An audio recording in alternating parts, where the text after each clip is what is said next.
და დღემდე რჩება ყველაზე მნიშვნელოვან მოვლენად, რომელსაც განიხილავენ ყველა დონეზე და ყველა ტიპის სპეციალისტები, თავდასხმა უკრაინის სპეციალური ძალებისა რუსეთის სამხედრო აეროდრომებზე, თუმცა ჩვენ გვაქვს ორი განსხვავებული სურათი.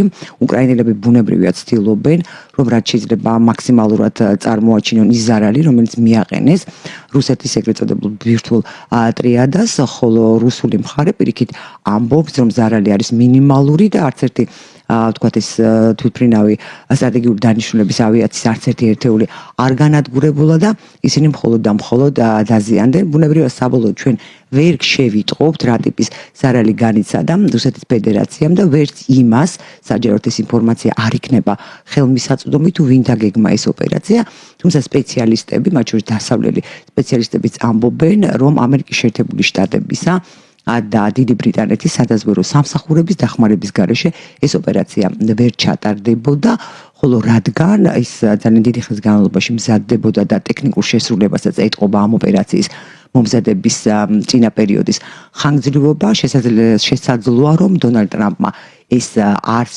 იცოდა, თუმცა ამერიკის შეერთებული შტატების ცენტრალური სადაზვერო სააგენტო აუცილებლად მონაწილეობდა ამ პროცესებში, თუმცა ჩვენც ვერც ამას ვერ შევიტყობთ დანამდვილები, თუმცა ტექნიკური შესრულება მოწმობს იმას, რომ საკმაოდ მაღალი დონის ტექნოლოგია იყო ჩართული და ბუნებრივია ის მხარეც, ვინც ფლობს ამ ტექნოლოგიას.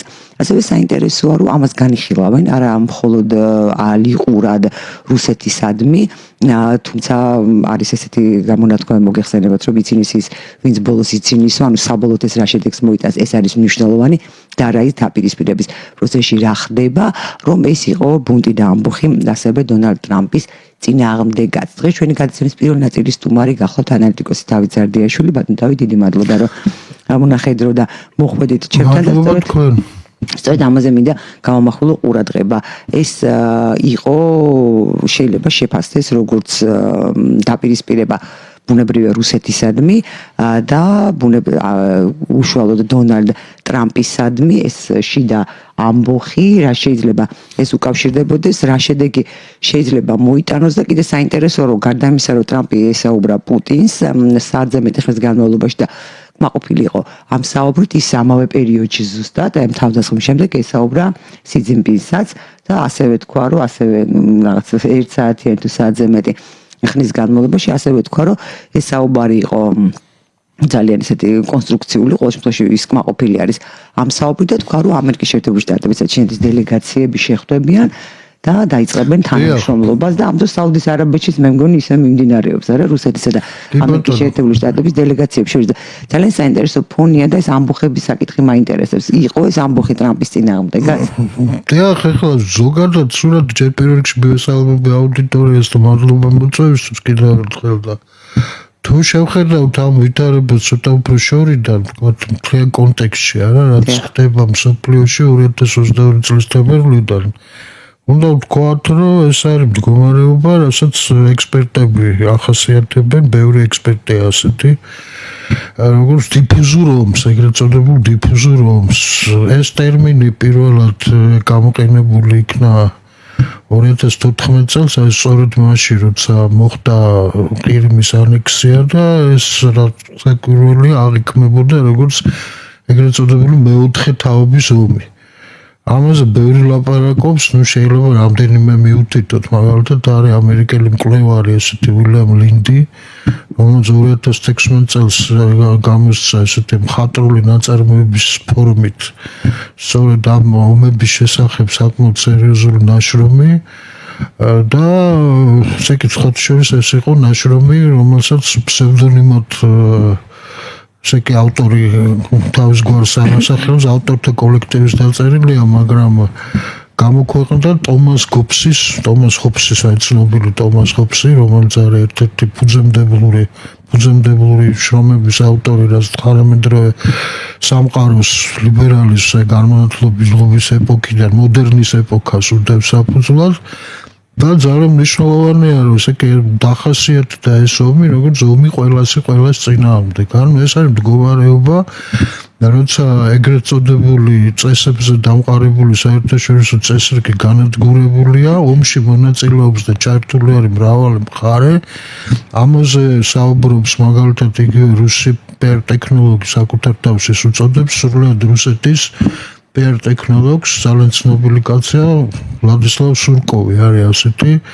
ქართველებისთვისაც ნაცნობია, იმიტომ რომ ის იყო პუტინის სპეციალური წარმომადგენელი აფხაზეთში და სამხრეთ ოსეთში და შემდეგ ის იყო 2014 შემდეგ 2014 წელს ის გახდა ასე უკრაინაში პუტინის წარმომადგენელი სწორედ იმ პერიოდში, როცა ეს ამბები მოხდა რა, როცა ეს დიფუზური ომი დაიწყო და ის ლაპარაკობს რომ ეს ამ ომში რომელიც ახლა კარს მოგვადგა და მოსალოდნელია, უბრალოდ მანაც ესეთი მხატვრული ნაწარმოების სახით გამოაქვეყნა ზეცის ქვეშ ეგრე ქვია სათაური, ქართულად არ არის თარგმნილი და მანაც გამოაქვეყნა ეს ფსევდონიმით ნათან დუბოვეცკის სახელით და ის საუბრობს ასე ვთქვათ ისეთ ახალი ტიპის ომზე, ეგრეთ წოდებული მეოთხე თაობის ომზე, რასაც უილემ ლინდი უსვავს ხაზს, როცა მკაფიოდ არ ჩანს სცენაზე ნამდვილი მოქმედი პირები. აქაც ეს წარმოდგენით რა ვითარება. ხო, სასწაული ვითარება, ხო, აი რუსეთი და უკრაინა. აი გეტყვით, ეს რას ამბობს ესე კი? ესე კი, სინამდვილეში ამ ომში მონაწილეობს 4 კოალიცია, მაგრამ ეს არ არის კლასიკური კოალიციები, თქო სახელმწიფოთა გაერთიანება. არამედ ყოველ მონაწილე სახელმწიფოში შიგნით არის გამიჯნული, გაყოფილი ეს კოალიციები. თან ეს კოალიციები დიახ, ეს არის ესე კი, ეს კოალიციები მოქმედებენ არა როგორც ვთქვათ 2-2-ზე ან 1-3-ზე ან რაღაცა 5 რაღაც ესეთი სისტემით, არამედ მოქმედებენ იმის და მიხედვით კონკრეტულ მომენტში რა ინტერესი აქვს და ამას აქვს ესე იგი ომი ყველას წინააღმდეგ ხასიათი და მოსალოდნელია თვითონ ომის მიმდინარეობის დროს პოზიციების რადიკალური შეცვლა. და ეს ომი ხასიათი ეს იყო ერთგვარი ახლო აღმოსავლეთში. დიახ, აი წარმოედგინეთ ხო ეგ ხდება. რა წარმოედგინეთ რა ვითარებაა რა, ეს არის ეს არის უბრალოდ გადმოტანილი აქეთ ოქსიმორონია. აი ნახეთ რა არის რუბიომ თქვა მანამდე ტრამპმა წინასაარჩევნო კამპანიის დროს ამას ხაზი გაუსვა, რომ ეს არის ბაიდენის ომი და ეს არის პროქსი ომი. ანუ ეს არის პროქსი ომი, რას ნიშნავს, რომ შეერთებული შტატები და ნატო პრაქტიკულად შეერთებული შტატებია და სხვა შინაარსი მას დღემდე ეხლაც არ აქვს. ეს არის უბრალოდ ახლა რასაც ლაპარაკობენ ეს ევროპელები და ასე შემდეგ, ეს არის უბრალოდ ხმაური მეტი არაფერი, არავითარი რეალური ამის უკან არ დგას, რომ რეალური ძალმოსილება, რესურსი ყველანაირი ეს შეერთებული შტატების არის. და თუ ეს პროქსი ომია და მას შეერთებული შტატები აწარმოებს, როგორღა შეიძლება, რომ ესე კი იმავდროულად ის იყოს შუამავალი და მშვიდობის ყოფილი რუსეთსა და უკრაინას შორის, ხო? ეს იგივე სცენარია, რუსეთი რომ ამბობდა ჩვენსა და სეპარატისტებს შორის მშვიდობის ყოფილებას, აი როგორ თვითონ არ მხარე, ხო? რანაირად შეიძლება ასეთი რა. ეს არის ამ დიფუზურობის ერთ-ერთი მომენტი, ხო? და დიფუზურობის თავი გახლავთ ის, რომ ესე იგი მტერსა და მოკავშირეს შორის საზღვარი იშლება. ესე იგი ერთ მომენტში რომ მტერია, მეორე მომენტში ის მოკავშირე ხდება და პირიქით. აი თითქოს ვითარება ისეთი იყო რაღაც გარკვეული პერიოდი, რომ ტრამპი და პუტინი მოკავშირეები იყვნენ ზელენსკის წინააღმდეგ თითქოს.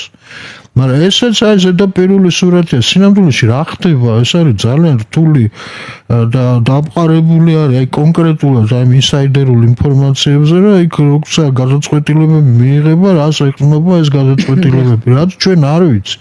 ჩვენ ხედავთ მხოლოდ ზედაპირზე აისბერგის წვერს, რა, რაც ხდება და არსებითად ახლა მდგომარეობა მიდის ძალიან გაურკვეველ და არაპროგნოზირებად მდგომარეობამდე.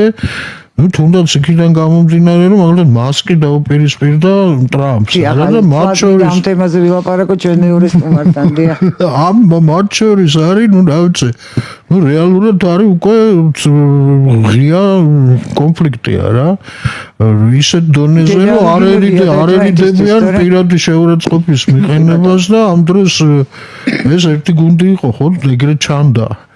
აი ან კიდე ერთხელ არის ეს ვლადისლავ სულკოვის შეხედულება, რომ აქ რამდენიმე კოალიცია ომობს ერთმანეთში, თან ომობს ყველას წინააღმდეგ პრინციპით, ანუ იგივე რაც ვილიამ ლინდმა თქვა, აი ტომას გობსის სახელით რომ გამოაქვეყნა მეოთხე თაობის ომებზე ეს ვრცელი, ასე ვთქვათ, ნაწარმოები და ამაზე ლაპარაკობს ასე ბევრი ექსპერტი, მაგალითად არის უკრაინელი ცნობილი პოლიტოლოგი გახლავთ გიორგი პოჩეფცოვი, ისიც საუბრობს ამ დიფუზურ ომზე. ესე იგი დიფუზური ომისთვის რა არის დამახასიათებელი? სულ უფრო და უფრო მზარდი გაურკვევლობა, მზარდი турბულენტობა, მზარდი არეულობა. ასე იგი არავითარი წესები აღარ არსებობს, ჩვენ ამას ვიყურებთ. პოლიტიკაში არავითარი წითელი ხაზები არ არსებობს, ამის გამოხატულებაა ისიც აი რუსეთზე დივერსიული შეტევა, იმიტომ რომ ეს წარმოუდგენელი იყო თუნდაც ცივი ომის პირობებში, როცა მაქსიმალურად დაძაბული იყო ურთიერთობა ვარშავის პაქტსა და ნატოს შორის, არა? ეგ კარიბის კრიზისის დროსაც კი არც ერთ მხარეს არ გაუბედია, მსგავსი ჯერ ეს ტექნოლოგიურად დღეს არის შესაძლებელი ასეთი რამის ჩატარება, მაშინ ალბათ წარმოუდგენელი იყო, იმიტომ რომ ეს არის ტექნიკურად თუ შევხედავთ, ეს არის ბრწყინვალედ შესრულებული ოპერაცია, იმიტომ რომ ძალიან მცირე დანახარჯებით არის მიღწეული მაქსიმალური შედეგი, ხო, ძალიან ეფექტური და ეფექტიანია. და პირველ რიგში რასაკვირველია, ეს არის გენიალური მარტივია და ეს პრინციპი. კი, მაგრამ ეს ტექნოლოგიურადაც დღეს მაგრამ არც ისე, იმიტომ რომ ეს აუცილებელი იყო თანამგზავრებიდან ადგილებზე არა, ხო და მაგას ვამბობ, ნაწილი დრონების ანადგურებდა, ნაწილი დრონებისა იღებდა, ამას ვიღაც მართავდა, ანუ ეს შემდეგ ეს დეტალურად გაიშიფრა, რა ეს არის გათვლილი ეს დიფუზური ომის შინაარსს. მისი მიზანი კი არ არის, რომ რაიმე რუსეთის სამხედრო დამარცხება, ან საერთოდ ამ ომის მიზანი ის კი არის, ეს არის დიფუზური ომის თვისება. მიზანი ის კი არ არის, რომ ვინმე მოიგოს ან დამარცხდეს. მიზანი არის ამ არეულობის, რაც შეიძლება დიდხანს შენარჩუნება, იმიტომ რომ ეს არის ერთადერთი საშუალება ამ არსებულ ვითარებაში, როცა modus vivendi აღარ არსებობს. ანუ აი როგორ უნდა იმოქმედონ დღეს პოლიტიკურმა ძალებმა და მათ უკან მდგარმა ასე ვთქვათ ინსტიტუციებმა, იგივე deep state-მა და შემდეგ თუ არა როგორც არეულობის შემოქმედებმა, უკვე ესე კი ეს აღარ ესმით, ვეღარ აკეთებენ ამას. შეუძლებელი ხდება მართვის შენარჩუნება და რესურსების ასე ვთქვათ კონტროლი თუ არა ამ არეულობის მეშვეობით. ერთადერთი გზა და მეთოდი რჩება ეს. ანუ ეს არის მდგომარეობა, რასაც აიგივე სულკოვი და იგივე ვილიამ ლინდი ახასიათებს როგორც ომს არა გამარჯვებისთვის, არამედ როგორც ცხოვრების ნირს, როგორც წესს. როგორც ყოველმოქმედების ერთადერთი შესაძლებლობა. დაიწყო პირდაპირ ეთერში ერაყის პირველი ომის გადაცემით. მე ესე მგონია. კი, ეს შეიძლება, ესეც არის. მე მახსოვს შტაბში. ეხლა როგორ იყო, იცი, სანამ ესე ეს გამოქვეყნდებოდა, ხო თქო 2014-ში უკვე რუსებმა გერასიმოვის დოქტრინა მიიღეს, ანუ ეს არის ჰიბრიდული ომების დოქტრინა. ნუ მაშინ იყო ძალიან ინტენსიური საუბარი ამ ჰიბრიდულ ომებზე და მიჩნეული იქნა, რომ ეს ყირიმის ოპერაცია იყო ჰიბრიდული ომის ოპერაცია, ხო, მწვანე კაცუნები და ასე შემდეგ.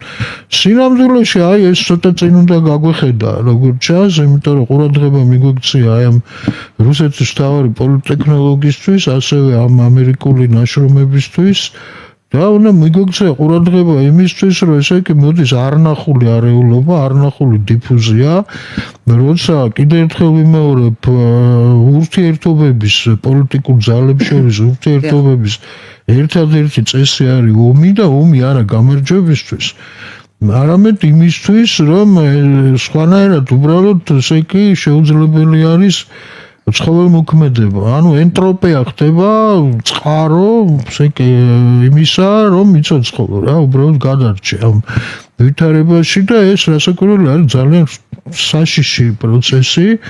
თუ ეს რაიმეთი არ დასრულდა, ესე იგი რაღაცა ზღვარი არ დაედოა რა და რაღაცა არ დაიწყოს დეესკალაცია.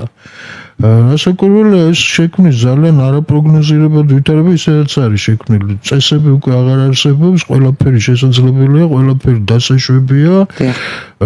ესე იგი სისტემა აბსოლუტურად გამოყვანილია წყობილებიდან, გვაქვს ესე იგი მთელ მსოფლიოში სტრატეგიული დესტაბილიზაცია. ამას მიანიშნებს ესე იგი დივერსიული შეტევა ბირთვულ ტრიადაზე და მინდა გითხრათ, რომ ესე იგი ნებისმიერი ბირთვული ქვეყანა ჩვეულებრივი შეიარაღებით ბირთვულ ტრიადაზე ირიშის მიტანას განიხილავს როგორც ბირთვული დარტყმის ეკვივალენტს. ანუ ეს იგივეა შედეგებით, რომ თითქოს რუსეთის წინააღმდეგ გამოიყენეს ბირთვული იარაღი. ეს ბატონო დავით, რეკლამის გამო მცირე ხნით უნდა შევწყვეტოთ გადაცემას, ძალიან საინტერესო თემაა, რატომ არ უნდა მიეტანა ვთქვათ იერიში უკრაინას თუ შეეძლო ამის გაკეთება და ასევე მაშინ რატო არ ირეაგირა რუსეთმა როგორც 44:05 პოლიტიკა, საზოგადოება, ეკონომიკა, ანალიტიკა, საექსპერტო აზრი, უცხოეთის სიახლეები. ბოლო ხუთშაბათს და პარასკევს 14 საათსა და 10 წუთზე რეალური აქცენტები ნინო ხაჩიძესთან ერთად. შეგვიძლია გამოდეთ საუბარს ჩვენ სტუმართან დავით ზარდიაშვილთან ერთად და ბატონო დავით, აი რატომ არ უნდა მიეტანა იერიში თუნდაც ბირთვული ტრიადა იყოს უკრაინას რუსეთის ფედერაციაზე და რატომ ითვლება რომ ხა რუსეთს შეუძლია თქვა დაბომბოს უკრაინის ქალაქები თავი გავანებოდი წინაპირ რუსეთს საფრთხე აპირიქით ავიღოთ ეს ლოგიკურად რომ რუსეთს ფიქრობს რომ ელოდება საფრთხე და ამიტომ ბომბავს რომ უკრაინა დაიმორჩეს უკრაინაც ფიქრობს რომ რუსეთისგან ელოდება საფრთხე და ცდილობს რომ დაბომბოს აი ეს ლოგიკა ხო რატო არ უნდა მიეტანა იერიში ვითარება ესე კი მრავალი პლასტია გამოდიან დიფუზურობას დავანებობ და ვილაპარაკოთ იმ საფუძვლებზე რაც დღეს ასე ვთქვათ უზრუნველყოფს ცოტა ახლოს ბატონო დავით თუ შეიძლება დღეს უზრუნველყოფს იმას რომ არ მოხდეს ბირთვული აპოკალიფსი ბოლო-ბოლო ესე კი ეს არ მოხდეს ნატოსა და რუსეთის პირდაპირ სამხედრო კონფლიქტი რაც უდაოდ შეიცავს ასეთ რისკს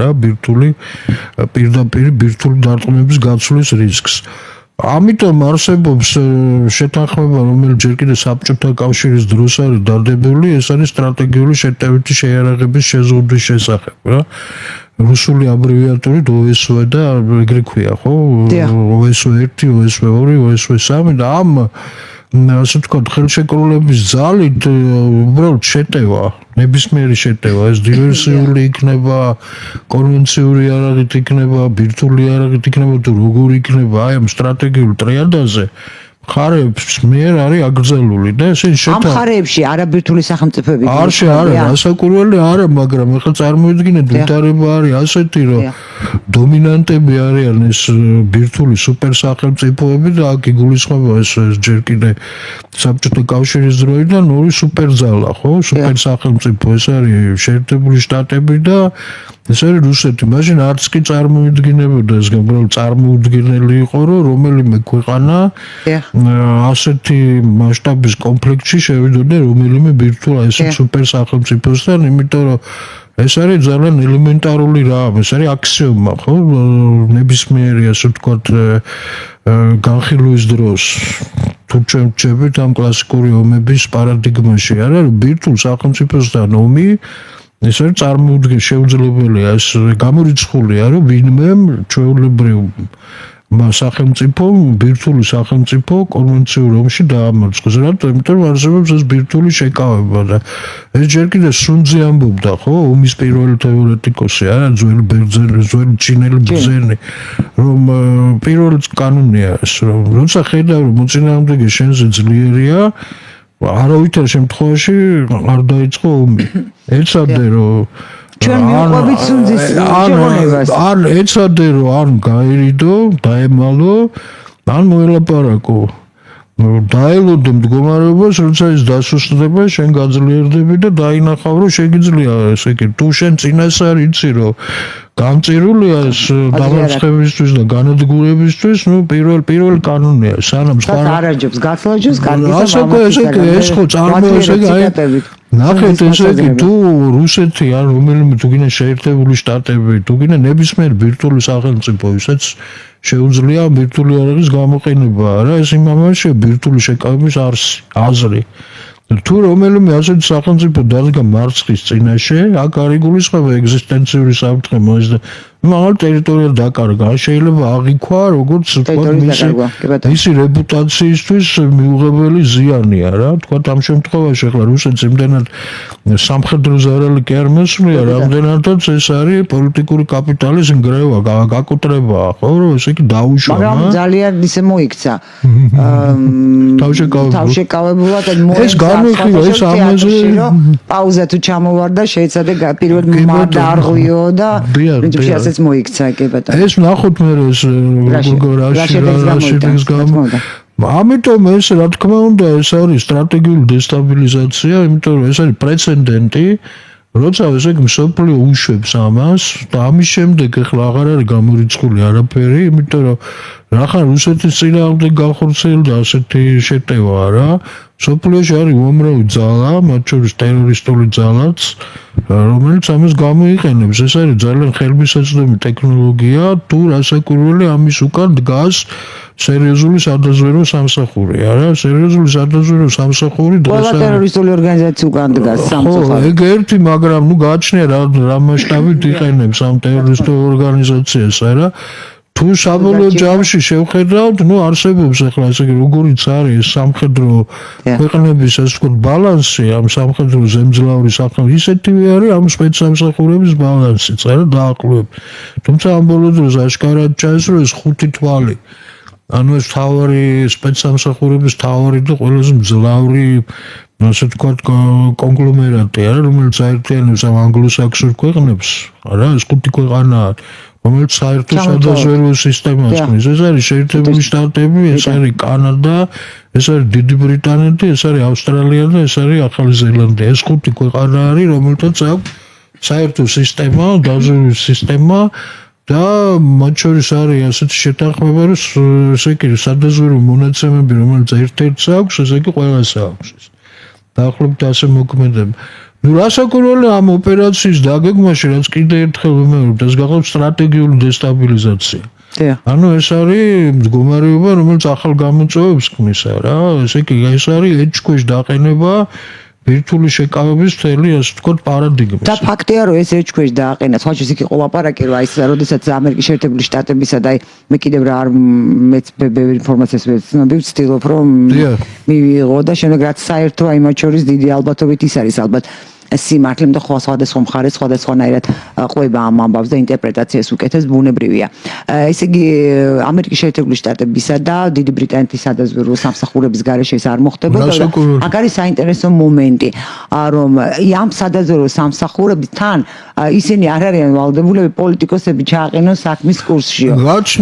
გააჩნია რა თქმა უნდა, მაგრამ არის შესაძლებელი ანუ მათ აქვთ მოქმედების თავისუფლება რაღაც ეტაპზე, ანუ ჩვენი ბედი სამყაროსი გამოდის დამოკიდებული რომელსაც ჩვენ არც კი ვიცნობ და არც კი ვიცით ვინ არიან, რა პოტენციალი აქვს, რა კომპლექსები ქონდა. Deep state როგორც. ხო, ნუ არ ვიხარ ის არის რა ქვია, ღრმა თუ არა ღრმა არის, არ ვიცი ყოველ შემთხვევაში.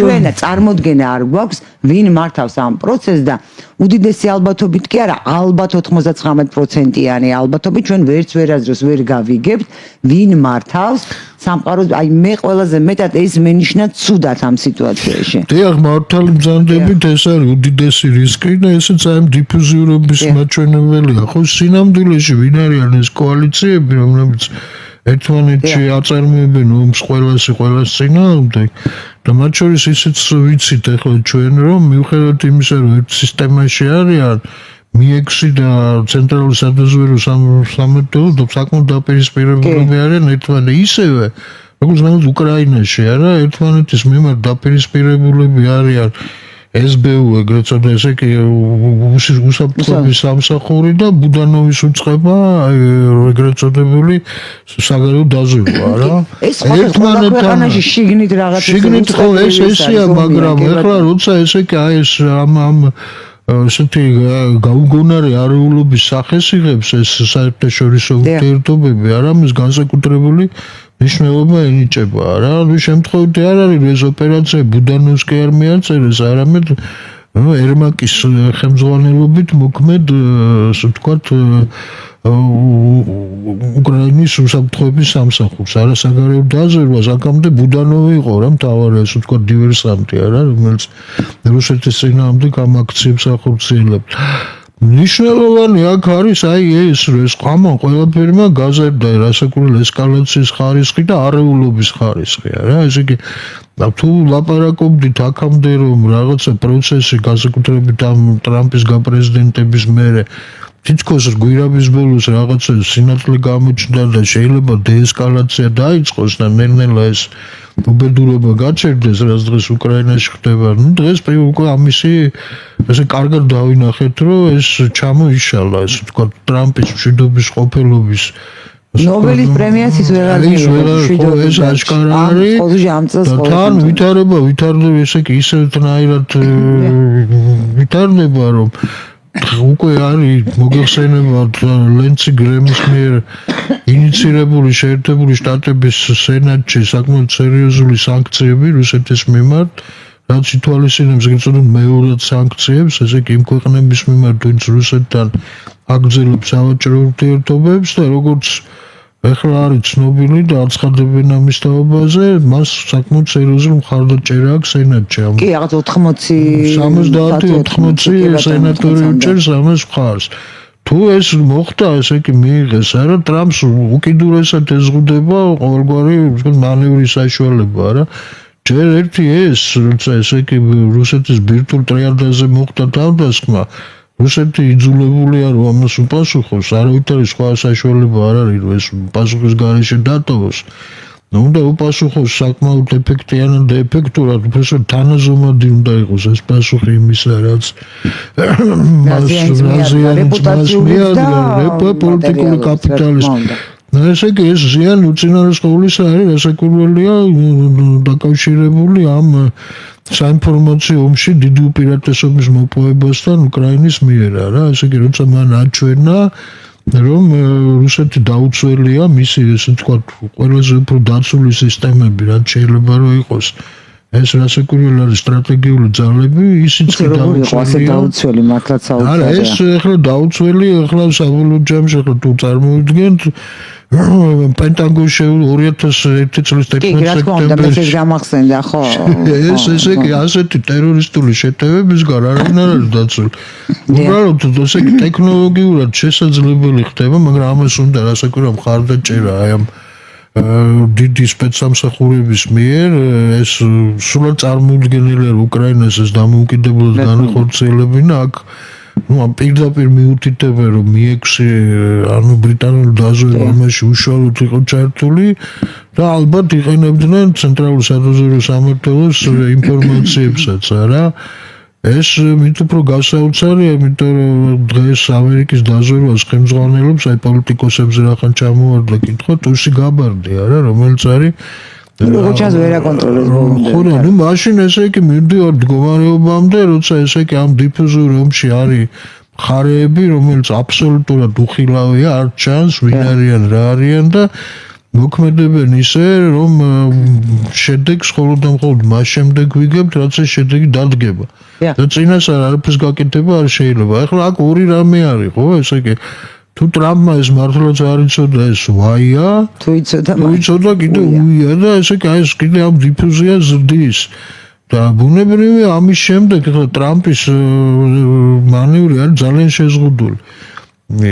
ის უკვე ნელ-ნელა გამოდის ამ მშვიდობის ყოფილის მდგომარეობიდან და ბაიდენის ომი, რასაც თვითონ ეძახდა ამ ომს არა, ნელ-ნელა ხდება მისი ომიც და ეს ისედაც წარმოუდგენელია, იმიტომ რომ ეს რა თქმა უნდა ხელოვნური კონსტრუქცია არავითარ ბაიდენის ომი არ ყოფილა, იმიტომ რომ ომს აწარმოებდა შეერთებული შტატები, სახელმწიფო და დღეს ტრამპი ამ სახელმწიფოს ჩვენთანაც იყო სააკაშვილმა უნდა შევარდნაძის ომის შევარდნაძის ვეტერანები არიან და დევნილები, ეს ჩემი ვეტერანები და დევნილები. დიახ, შეიძლება ეს მართლაც ბაიდენის კი ბატონო.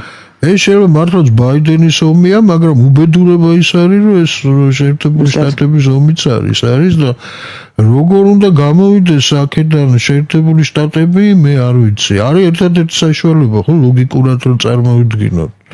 რომ მან უნდა რუსეთთან გამართოს სამშვიდობო მოლაპარაკებები, შეთანხმდნენ, რომ ასე ვთქვათ, ეს ომი შეწყდება და ომის შეწყვეტის, ტექნიკური გზა, ძალიან აიულია რა, ასე კი შეწყდება უკრაინის მხარდაჭერა, მისი სამხედრო დახმარება შეწყდება, ასე ვთქვათ, მაგრამ ის უჭირდება ფინანსური მხარდაჭერა და რასაკურველია იმის, ასე ვთქვათ, ფასად, რომ პუტინი შეწყვეტს აგრესიას უკრაინის წინაშე შეწყვეტს, ხო? სამაგეროდ არ მოხდება ეს დაფინანსება და უკრაინის როგორც ანტირუსეთის და როგორც პროქსი ომის, ასე ვთქვათ, ინსტრუმენტის კიდევ უფრო წახალისება და კიდევ უფრო მეტი, ასე ვთქვათ, მხარდაჭერა რა. აი ეს არის, ამას არ აკეთებს შეერთებული შტატები, ხო? რამდენი ხანი გავიდა, იძახის რომ შეერთების ყოფილი ვარ, მაგრამ რეალურად ხედავთ რა, რაც მოხდა.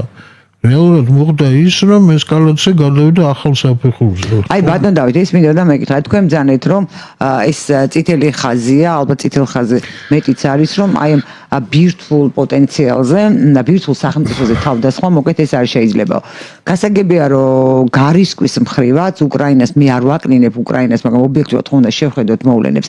უკრაინით რისკავენ, უკრაინას არისკინებენ და მე უკრაინას ნებისმიერ შემთხვევაში შეახოცავენ ხელებს, ხო, მაგრამ ეს ის შემთხვევა, როდესაც შეიძლება ხელები შეახოცონ უკრაინას და რაც თავარია, მათ ხო დაუშვეს უკვე, ვინც მოამზადებინა ეს ოპერაცია უკრაინას, აი უკრაინას თავის რომ მოემზადებინა, ეს საერთოდ სხვა რეალობაა და სხვა რეალობაა, როდესაც შენ ვიღაც გეხმარება ეს ყარაბაღის არ იყოს რა.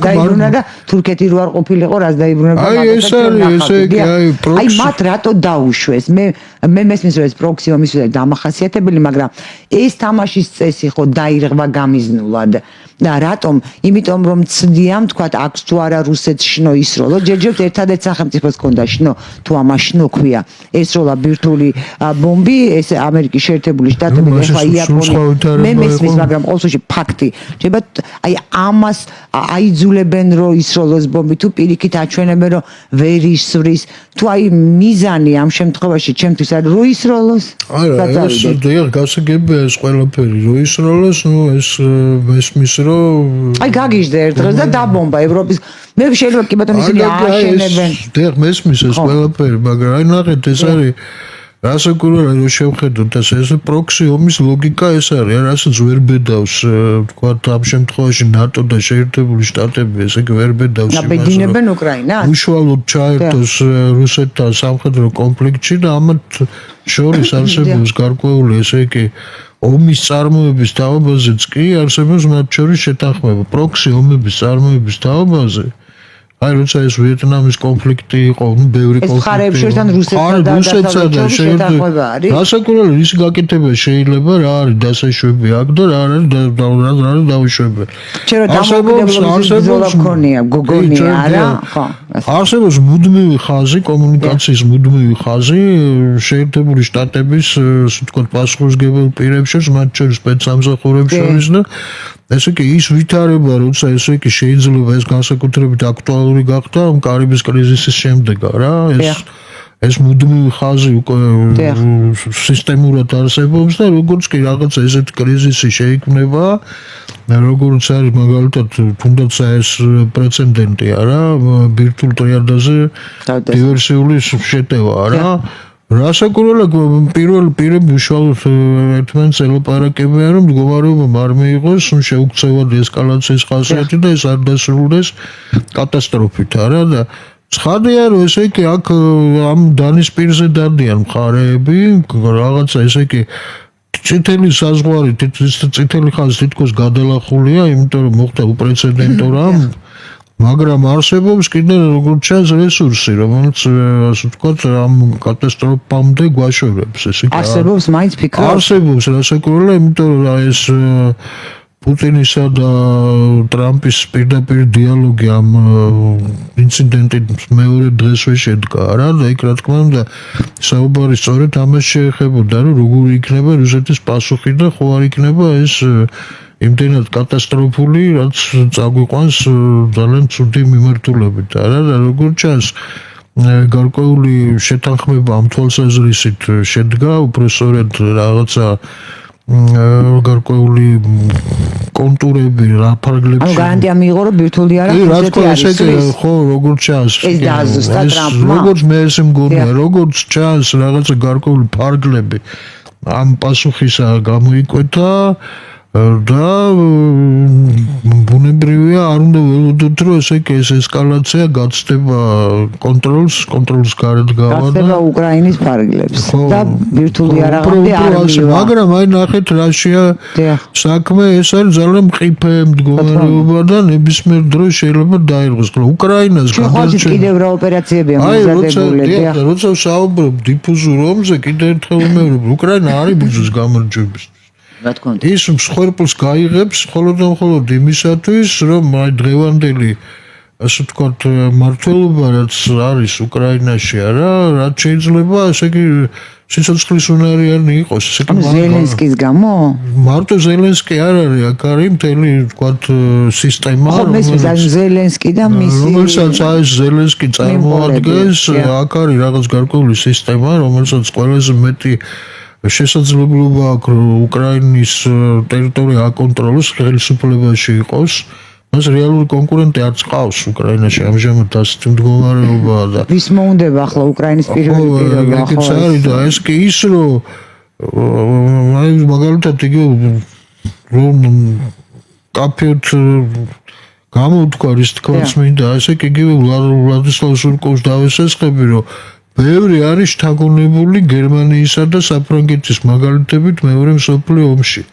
ისინი განადგურდნენ, სრულად განადგურდნენ, ხო, მარტო გერმანია არის საფრანგეთი. მაგრამ შემდეგ ესე იგი მიიღეს იმხელა დახმარება და იმხელა ასე ვთქვათ განვითარების იმხელა ვექტორი იყო მათკენ. ხო, ეს მარშალის გეგმა რაც ცნობილი, როცა ესე იგი მიაღწიეს თანამედროვე აყვავებულ მდგომარეობას და ნუ კიდევ ერთხელ დავინგრეთ რომ შემდეგ ო, აი ესე დაახლა ესე კი აი ესენი მე ვფიქრობ ეს ძალიან ესენი ესე აი ესე თითქოს ომობენ იმისთვის რომ ეს ესე კი ეს მარშალის გეგმა მიიღო გეგმა ორი ხო რაღაცა ესეთი და თან ესე კი ამ პერიოდში იარსებონ იმიტომ რომ ესე იგი დასავლეთის მხარდაჭერა ძალიან მნიშვნელოვანია რა მათი პრაქტიკულად ესე იგი საარსებო წყარო არის ეს დასავლური დახმარება და მთლიანად არის უკრაინაზე ვლაპარაკობ მთლიანად არის ამის დამოკიდებული მათ უფრო მეტად ეშინათ მშვიდობის ვიდრე ამ ომის და ეგ არის მათი ასე ვთქვათ მთავარი მოტივატორი და ეს ქმნის აი ამ სწორედ ამ დიფუზიურ სურათს ამ ძალიან დიდი არეულობის სურათს და ეხლა თუ ჩვენ არ ამოვალთ ამ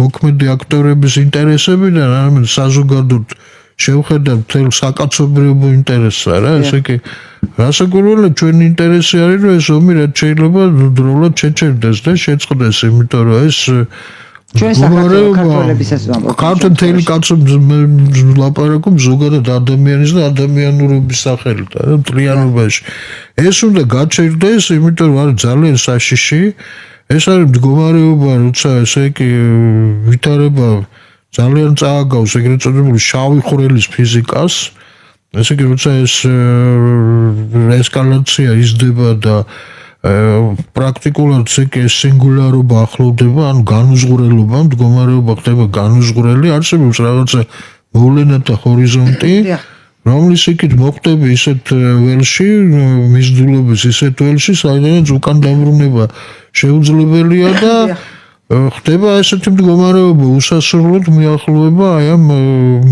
ასე ვთქვათ მოვლენათა ჰორიზონტთან და ეს უნდა შეჩერდეს, იმიტომ რომ საბოლოო ჯამში ეს არის აი თუ გნებავთ ჩავიხრელის ფიზიკა, თუ გნებავთ რაღაცა მურევის ფიზიკა, რომელიც თელს მსოფლიოს ჩაითრევს მთლიანობაში ეგ მოხდება. თუ ეს პარადიგმა არ შეიცვალა და რამე გზით, რაიმე გზა არ მოინახა დეესკალაციისთვის. ჯერჯერობით ამისი რაიმე პერსპექტივა არ ჩანს. ახლა რაღაცა რა გითხრათ ახლა მაინც და მაინც ოპტიმიზმის საფუძველი ამ თვალსაზრისით არ არსებობს. ჩვენ რა უნდა ვქნათ, არა? ჩვენ ის უნდა ვქნათ, რომ გითხრათ 30 წამში თუ მოვასწრეთ ბოდიში, რომ კი ბატონო. ეს გზოდა დროში. ხო, ჩვენ უნდა ვქნათ ის, რომ აი არეულობისგან რაც ამჟამად ჩვენს გარშემო ხდება, როგორმე ქვეყანა დავიფაროთ. ეს არეულობა შიგნით არ უნდა შემოუშვათ. ერთადერთი რაც შეგვიძლია ეს არის, თორე ჩვენ ვერც უკრაინის ომს შევაჩერებთ და ვერც იმას შეუშლით ხელს, რაც გარდაუვალია და გარდაუვალი გახლავთ უკრაინის გახლეთ ჩვენს.